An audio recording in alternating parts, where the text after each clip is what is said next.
செய்திகள் தொடர்கின்றன.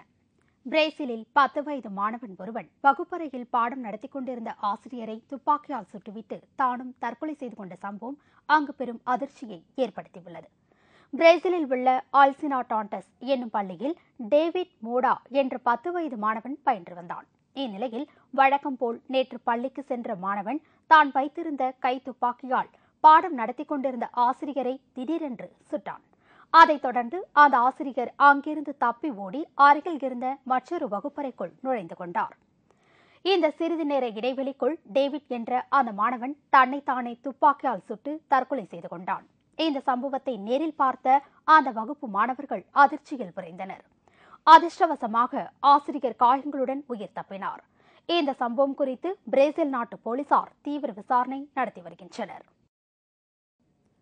அர்ஜென்டினாவின் தலைநகரில் நடைபெற்ற கோடை காலத்திற்கான ஆடை அலங்கார போட்டி பார்வையாளர்களை வெகுவாக கவர்ந்தது.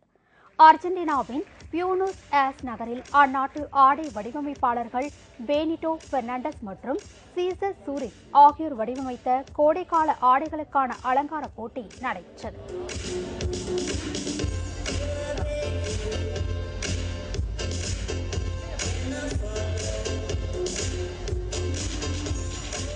இதில் கலந்து கொண்ட பெண்கள் வண்ண வண்ண ஆடைகளை அணிந்து வலம் வந்தது பார்வையாளர்களை வெகுவாக கவர்ந்தது.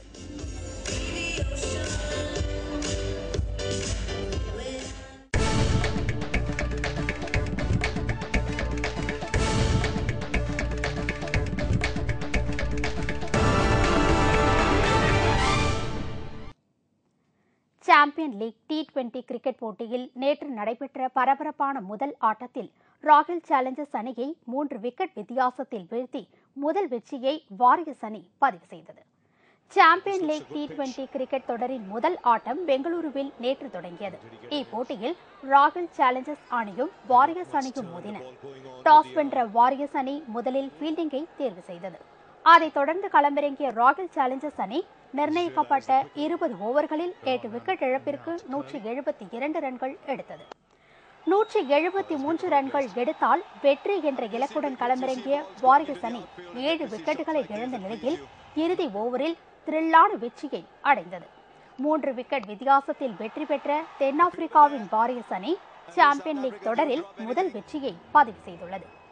இந்நிலையில் இன்று சென்னை சேப்பாக்கம் மைதானத்தில் மாலை 6 மணிக்கு நடைபெறும் போட்டியில் சென்னை சூப்பர் கிங்ஸ் அணியும் மும்பை இந்தியன்ஸ் அணியும் மோதுகின்றன.